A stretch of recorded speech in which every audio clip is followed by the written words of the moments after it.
Nosso tema de hoje é urgente e crucial. Lula na UTI após hemorragia cerebral. Isso é um alerta profético? Estaríamos testemunhando o cumprimento das profecias bíblicas? Imagine viver em um momento da história onde as profecias bíblicas parecem ganhar vida diante dos nossos olhos, onde os acontecimentos políticos e sociais ecoam os avisos dos profetas, chamando a humanidade ao arrependimento e à vigilância espiritual. Olá, queridos irmãos, a paz do Senhor Jesus Cristo. Sou o irmão Alexander e este é o canal Filhos do Eterno. Hoje trago uma mensagem impactante que vai despertar sua alma e abrir seus olhos para as verdades proféticas contidas na Palavra de Deus. Profetizo bênçãos, saúde e vitória sobre você e sua família, em nome de Jesus. Nosso tema de hoje é urgente e crucial. Lula na UTI após hemorragia cerebral. Alerta profético. O cumprimento das profecias bíblicas. Lula e STF instauram a verdadeira ditadura. Prisões arbitrárias, perseguição política e destruição da liberdade no Brasil. Antes de continuarmos, inscreva-se no canal Filhos do Eterno. Deixe seu like, compartilhe este vídeo e ative o sininho para não perder nenhum conteúdo. O que você ouvirá aqui pode transformar sua forma de enxergar a realidade espiritual e política do Brasil. Agora, antes de começarmos, vamos fazer uma breve oração. Senhor, em nome de Jesus, te pedimos que abras nossos olhos espirituais para compreender os sinais dos tempos. Dá-nos sabedoria para discernir o cumprimento das profecias e coragem para permanecermos firmes em Tua palavra. Abençoa cada irmão que nos assiste agora e traz paz e entendimento aos seus corações. Amém. A atual situação do Brasil e o cumprimento das profecias. As notícias recentes sobre a internação de Luiz Inácio Lula da Silva após uma grave hemorragia cerebral ecoam como um sinal profético. Muitos têm se perguntado, o que isso significa à luz das Escrituras? A resposta não é simples, mas uma coisa é certa. Nada acontece sem a permissão de Deus, e os acontecimentos no Brasil são parte de um plano maior. As Escrituras nos alertam sobre tempos de grandes tribulações e desafios. Em Mateus capítulo 24, versículos 6 a 8, Jesus nos diz, e ouvireis de guerras e de rumores de guerras. Olhai, não vos assusteis, porque é mister que isso tudo aconteça, mas ainda não é o fim. Porquanto se levantará nação contra nação, e reino contra reino, e haverá fomes, pestes e terremotos em vários lugares. Mas todas essas coisas são o princípio das dores.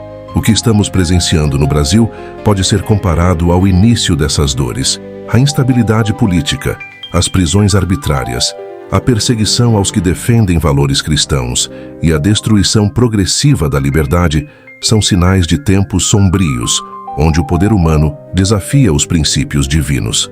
A queda de líderes e os avisos proféticos. A súbita internação de Lula pode ser interpretada como um alerta direto. A Bíblia está repleta de exemplos de líderes que, em sua arrogância, ignoraram os avisos de Deus e sofreram as consequências. Um exemplo claro está em Daniel capítulo 4, versículo 30 a 32, quando Nabucodonosor se exaltou dizendo, não é esta a grande Babilônia que eu edifiquei para a casa real com a força do meu poder e para a glória da minha magnificência? Deus imediatamente o castigou, tirando sua sanidade e o reduzindo a um estado humilhante.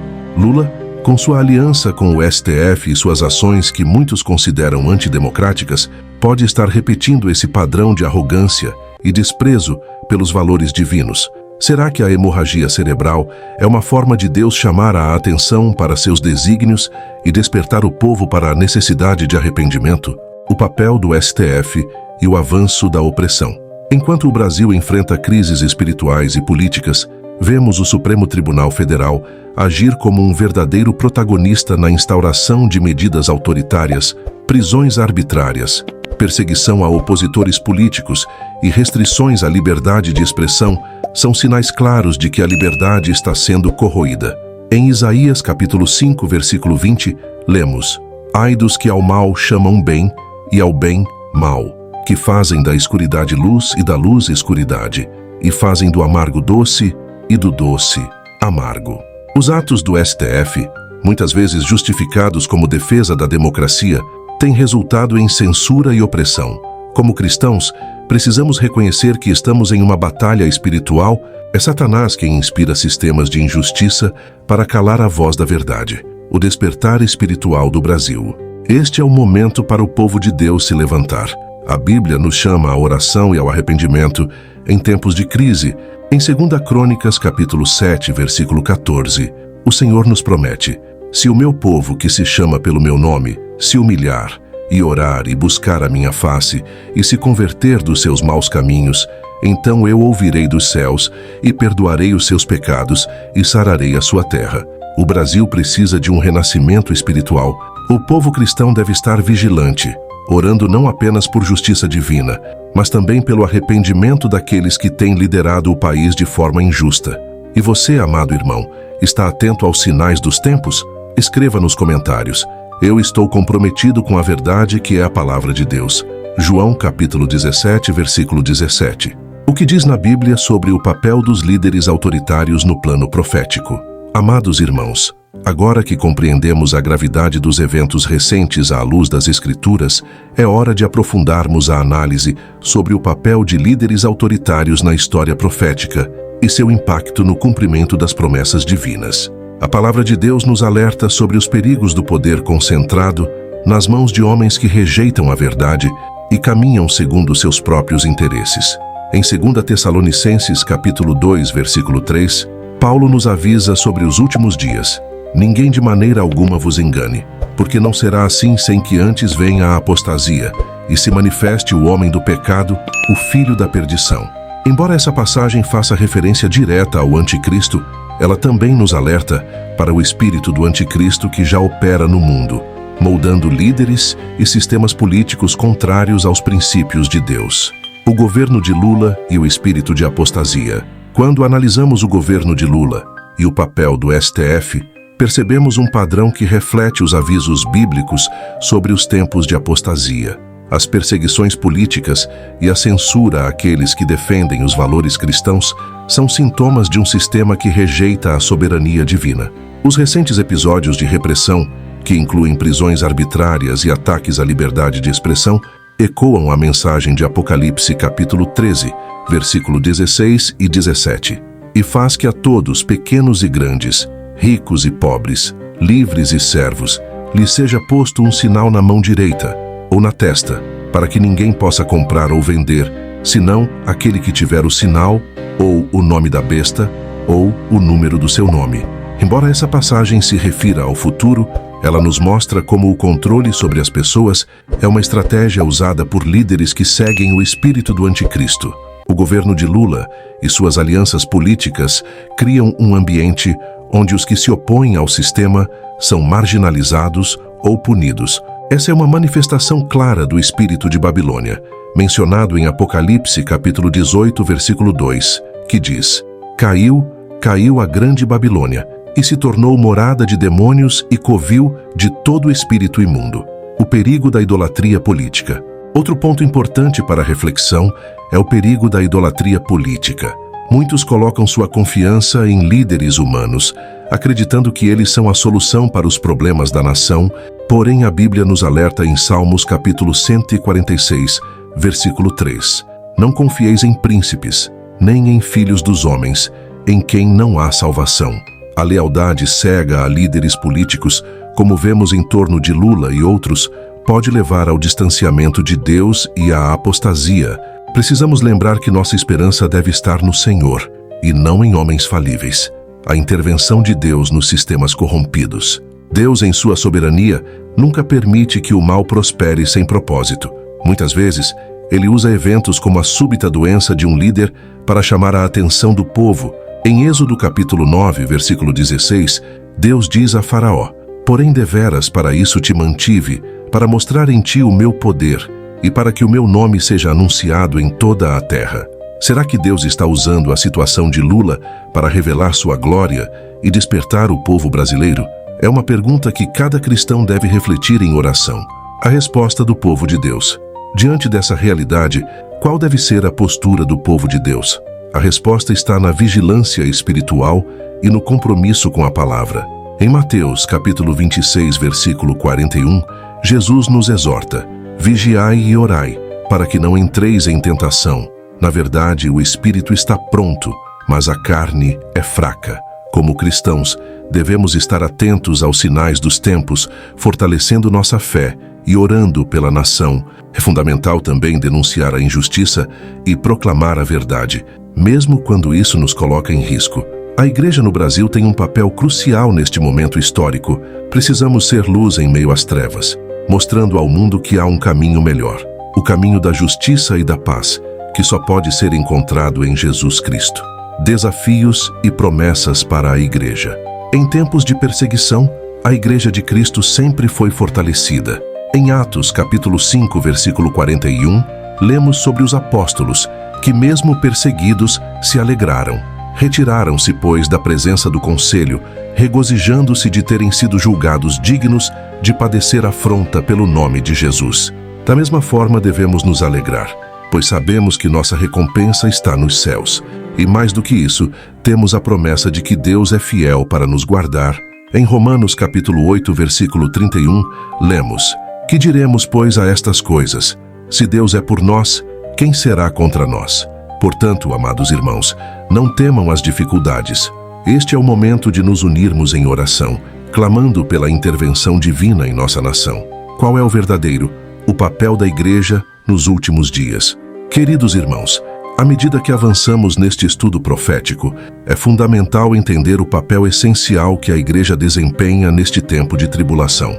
Se os líderes autoritários e sistemas corruptos representam as trevas, a Igreja é chamada a ser a luz que brilha em meio à escuridão. Jesus nos alertou sobre os desafios que enfrentaríamos nos últimos dias, mas também nos deu a missão de sermos suas testemunhas, proclamando a verdade do Evangelho. Em Mateus capítulo 5, versículo 14, lemos: Vós sois a luz do mundo. Não se pode esconder uma cidade edificada sobre um monte. Essa declaração nos lembra que mesmo em tempos de perseguição, a Igreja deve se levantar com coragem, amor e fidelidade à palavra de Deus. A Igreja como refúgio espiritual. Em momentos de instabilidade, como os que estamos vivendo, a Igreja se torna um refúgio para os aflitos.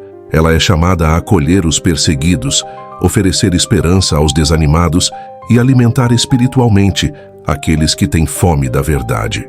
No entanto, para cumprir esse chamado, é necessário que a Igreja esteja unida. Em Efésios capítulo 4, versículos 3 a 5, Paulo exorta, procurando guardar a unidade do Espírito pelo vínculo da paz. Há um só corpo e um só Espírito, como também fostes chamados em uma só esperança da vossa vocação, um só Senhor, uma só fé, um só batismo. Essa unidade não é apenas organizacional, mas espiritual. Precisamos estar em sintonia com o Espírito Santo, discernindo os tempos e nos preparando para os desafios que estão por vir. A preparação espiritual da Igreja. Para resistir às pressões externas e cumprir sua missão, a Igreja precisa de preparação espiritual sólida. Essa preparação inclui fidelidade à palavra de Deus. A Bíblia deve ser nossa bússola em tempos de confusão.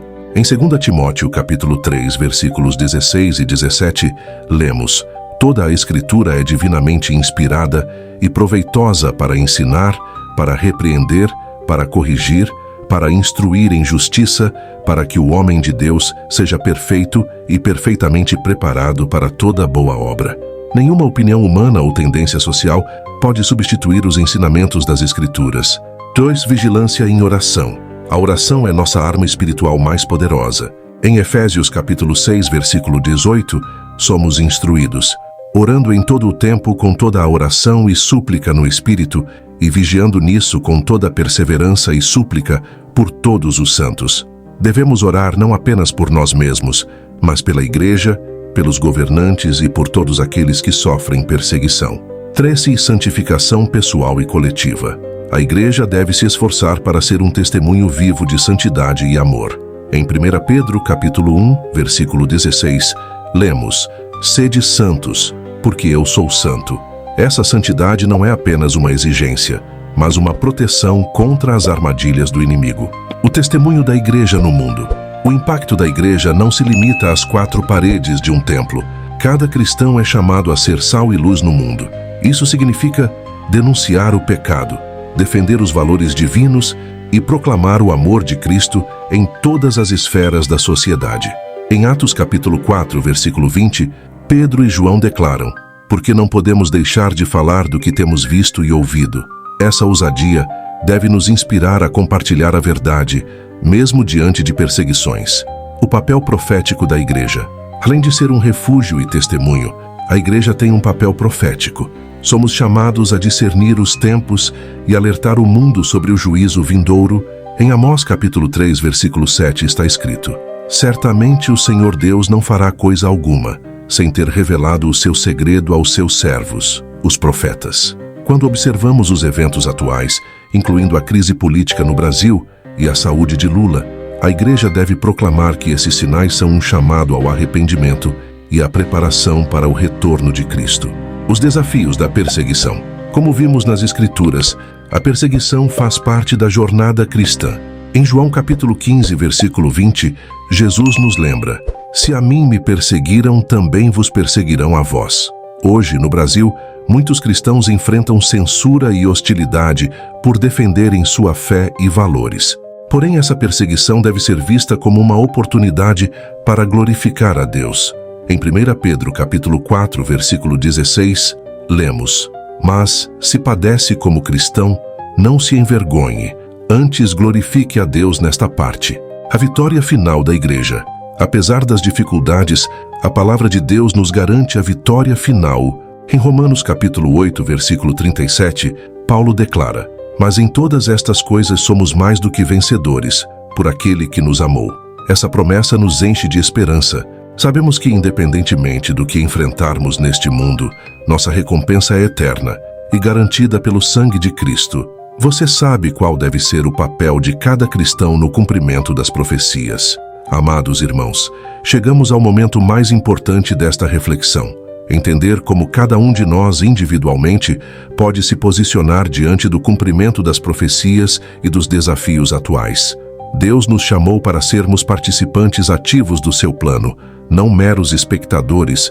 Em 1 Coríntios capítulo 12, versículos 27 e 28 lemos: ora, vós sois o corpo de Cristo, e seus membros em particular. E a uns pôs Deus na igreja, primeiramente apóstolos, em segundo lugar profetas, em terceiro doutores, depois milagres, depois dons de curar, socorros, governos, variedades de línguas. Cada cristão tem um papel essencial. E hoje veremos como podemos ser instrumentos de Deus na história que Ele está escrevendo. Prendas. Compromisso com a palavra de Deus. O primeiro passo para agir no plano divino é conhecer profundamente a palavra de Deus. Em tempos de confusão, a verdade das Escrituras é nossa única base sólida.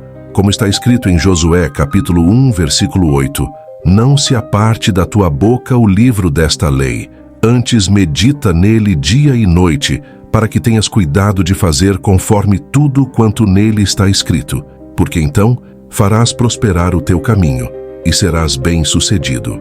Ler, estudar e aplicar a Bíblia em nossas vidas nos dá discernimento para identificar as armadilhas do inimigo e força para resistir aos ataques contra a nossa fé. 2. Oração fervorosa e constante. A oração é a ponte que nos conecta diretamente ao poder de Deus. Em Tiago capítulo 5, versículo 16, somos lembrados: a oração feita por um justo pode muito em seus efeitos. Ore pela sua vida, pela igreja, pela nação e até mesmo por aqueles que você considera inimigos. A oração tem o poder de transformar corações, derrubar sistemas corruptos e trazer cura para a terra. Faça da oração um hábito diário. Reserve momentos específicos para interceder pelo Brasil e pelas autoridades, como nos ensina 1 Timóteo capítulo 2, versículo 1 e 2. Admoesto-te, pois, antes de tudo, que se façam deprecações, orações, intercessões e ações de graças por todos os homens, pelos reis e por todos os que estão em eminência, para que tenhamos uma vida quieta e sossegada, em toda a piedade e honestidade. 3. Posicionamento e coragem. O mundo atual tenta silenciar a voz dos cristãos, mas Deus nos chama para sermos firmes e corajosos. Em Josué capítulo 1, versículo 9, Deus diz: não te mandei eu? Esforça-te e tem bom ânimo, não temas, nem te espantes, porque o Senhor, teu Deus, é contigo, por onde quer que andares. Denuncie as injustiças, proclame o Evangelho e defenda os valores divinos, mesmo quando isso parecer impopular. Lembre-se, nossa fidelidade está em agradar a Deus, não aos homens. 4. Vivendo como testemunhas de Cristo. O exemplo que damos em nossa vida diária é uma das formas mais poderosas de influenciar o mundo ao nosso redor. Em Mateus capítulo 5, versículo 16, Jesus nos instrui: assim resplandeça a vossa luz diante dos homens, para que vejam as vossas boas obras e glorifiquem a vosso Pai que está nos céus. No trabalho, na família e na sociedade, viva de forma que as pessoas vejam Cristo em você. Isso significa agir com integridade, amor, justiça e compaixão, mesmo em situações difíceis. 5. Compartilhando o Evangelho. Nossa missão mais importante é levar as boas novas de salvação a todos. Em Marcos capítulo 16, versículo 15, Jesus ordena: ide por todo o mundo, pregai o Evangelho a toda criatura. Em tempos de tribulação, muitas pessoas estão buscando respostas e esperança. Este é o momento de compartilhar a mensagem de Jesus com ousadia e amor. Lembre-se de que o poder do Espírito Santo está em você para ajudá-lo nesta tarefa. 6. Preparando-se para o retorno de Cristo. Como cristãos, devemos viver com a certeza de que Jesus está voltando. Em Mateus capítulo 24, versículo 44, lemos: por isso estai vós também apercebidos, porque o Filho do Homem há de vir a hora em que não penseis. Essa expectativa deve nos motivar a viver de forma santa e a nos afastar de tudo o que desagrada a Deus. Examine sua vida regularmente, confesse seus pecados e busque a renovação espiritual, o despertar espiritual do Brasil. Amados irmãos, Deus está chamando o Brasil para um grande avivamento. Os desafios políticos e espirituais que enfrentamos são, na verdade, uma oportunidade para nos voltarmos ao Senhor com humildade e fervor. Em Joel capítulo 2, versículos 12 e 13, o Senhor nos convida: ainda assim agora mesmo diz o Senhor, convertei-vos a mim de todo o vosso coração, e isso com jejum, e com choro, e com pranto, e rasgai o vosso coração, e não as vossas vestes, e convertei-vos ao Senhor vosso Deus, porque Ele é misericordioso e compassivo, e tardio em irar-se, e grande em benignidade. Este é o momento de nos arrependermos e clamarmos por um renascimento espiritual em nossa terra. Queridos irmãos, vimos ao longo deste vídeo como os eventos atuais se alinham com as profecias bíblicas e como Deus está chamando seu povo para se preparar e agir. Este é o momento de nos levantarmos como uma igreja unida, comprometida com a palavra, em oração constante e com coragem para defender a verdade. Se você assistiu até aqui, diga nos comentários: eu estou comprometido com a verdade, que é a palavra de Deus. João, capítulo 17, versículo 17. Não se esqueça de se inscrever no canal Filhos do Eterno, curtir este vídeo e compartilhá-lo com o maior número de pessoas possível. Juntos, podemos proclamar a verdade de Deus e impactar nossa nação. Que o Senhor te abençoe e te guarde. Até o próximo vídeo, e que a paz do Senhor Jesus Cristo esteja com você e sua família.